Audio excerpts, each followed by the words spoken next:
ನಮಸ್ಕಾರ ಸ್ನೇಹಿತರೆ. ಮಣಿರತ್ನಂ ನಿರ್ದೇಶನದ ಕಮಲ್ ಹಾಸನ್ ಅಭಿನಯದ ಥಗ್ ಲೈಫ್ ಚಿತ್ರವು ಭಾರಿ ನಿರೀಕ್ಷೆಗಳ ನಡುವೆ 300 ಕೋಟಿ ರೂಪಾಯಿ ಬಜೆಟ್ನೊಂದಿಗೆ ಬಿಡುಗಡೆಯಾಯಿತು. ಆದರೆ ಬಾಕ್ಸ್ ಆಫೀಸ್ನಲ್ಲಿ ವೈಫಲ್ಯ ಅನುಭವಿಸಿದೆ. ಕನ್ನಡ ವಿರೋಧಿ ಹೇಳಿಕೆ ಮತ್ತು ನಕಾರಾತ್ಮಕ ವಿಮರ್ಶೆಗಳು ಚಿತ್ರದ ಗಳಿಕೆಯನ್ನ ದುರ್ಬಲಗೊಳಿಸಿದೆ. ಸಾಕಷ್ಟು ವಿರೋಧ ಕಟ್ಟಿಕೊಂಡು ರಿಲೀಸ್ ಆದ ಕಮಲ್ ಹಾಸನ್ ನಟನೆಯ ಹಾಗೂ ಮಣಿರತ್ನಂ ನಿರ್ದೇಶನದ ಥಗ್ ಲೈಫ್ ಸಿನಿಮಾ ಡಿಸಾಸ್ಟರ್ ಎನಿಸಿಕೊಂಡಿದೆ. ಈ ಸಿನಿಮಾದ ಬಜೆಟ್ 300 ಕೋಟಿ ರೂಪಾಯಿ ಎನ್ನಲಾಗಿದೆ. ಆದರೆ ಸಿನಿಮಾ ಬಜೆಟ್ನ 20ರಷ್ಟು ಗಳಿಕೆ ಮಾಡುವುದು ಅನುಮಾನ ಆಗಿದೆ. ಈ ಸಿನಿಮಾ 7ನೇ ದಿನ ಕೇವಲ 1.25 ಕೋಟಿ ರೂಪಾಯಿ ಮಾತ್ರ ಗಳಿಸಲು ಶಕ್ಯವಾಗಿದೆ.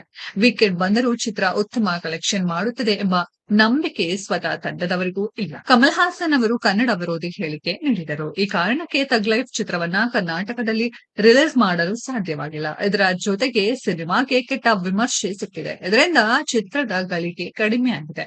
ಮೊದಲ ದಿನ ಹೊರತುಪಡಿಸಿದರೆ ಇನ್ಯಾವ ದಿನವೂ ಸಿನಿಮಾ 10 ಕೋಟಿ ರೂಪಾಯಿ ಗಳಿಕೆ ದಾಟಲು ಸಾಧ್ಯವಾಗಲೇ ಇಲ್ಲ.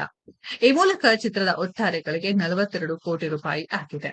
ಮಣಿರತ್ನಂ ಅವರು ಪಲ್ಲವಿ ಅನುಪಲ್ಲವಿ, ಗುರು ರೀತಿಯ ಚಿತ್ರಗಳನ್ನ ನೀಡಿದವರು. 2022-23ರಲ್ಲಿ ರಿಲೀಸ್ ಆದ ಪೊನ್ನಿಯಿನ್ ಸೆಲ್ವನ್ ಪಾರ್ಟ್ 1 ಹಾಗೂ 2 ಸಾಮಾನ್ಯ ಯಶಸ್ಸು ಕಂಡಿತ್ತು. ಈಗ ಅದಕ್ಕಿಂತಲೂ ಹೀನಾಯ ಸ್ಥಿತಿಯನ್ನ ಈ ಚಿತ್ರ ತಲುಪಿದೆ. ಕಮಲ್ ಹಾಸನ್ ಅವರು ಇಂಡಿಯನ್ 2 ಸಿನಿಮಾ ಹೀನಾಯ ವಿಮರ್ಶೆ ಪಡೆಯಿತು. ಅದಕ್ಕಿಂತಲೂ ಕೆಟ್ಟ ವಿಮರ್ಶೆ ಥಗ್ ಲೈಫ್ ಚಿತ್ರಕ್ಕೆ ಸಿಕ್ಕಿದೆ. ಇದು ಕಮಲ್ ಹಾಸನ್ ವೃತ್ತಿಪರ ಜೀವನಕ್ಕೂ ಸಾಕಷ್ಟು ಹಿನ್ನಡೆಯನ್ನ ಉಂಟು ಮಾಡಿದೆ. ಈ ಸಿನಿಮಾಗೆ ಅವರದ್ದೇ ನಿರ್ಮಾಣ ಇದೆ. ಈ ಕಾರಣಕ್ಕೆ ನಿರ್ಮಾಪಕರಾಗಿ ಅವರು ದೊಡ್ಡ ನಷ್ಟವನ್ನ ಕಂಡಿದ್ದಾರೆ.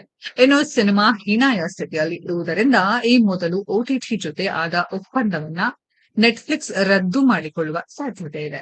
ಸ್ನೇಹಿತರೆ, ಥಗ್ ಲೈಫ್ ಬಗ್ಗೆ ಹಾಗೂ ಕಮಲ್ ಹಾಸನ್ ಬಗ್ಗೆ ನಿಮ್ಗೆ ಅನ್ಸುತ್ತೆ ಅನ್ನೋದನ್ನ ಕಮೆಂಟ್ ಬಾಕ್ಸ್ ಅಲ್ಲಿ ಕಮೆಂಟ್ ಮಾಡಿ.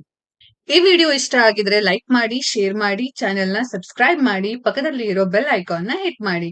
ಮುಂದಿನ ವಿಡಿಯೋದಲ್ಲಿ ಭೇಟಿಯಾಗೋಣ. ಧನ್ಯವಾದಗಳು.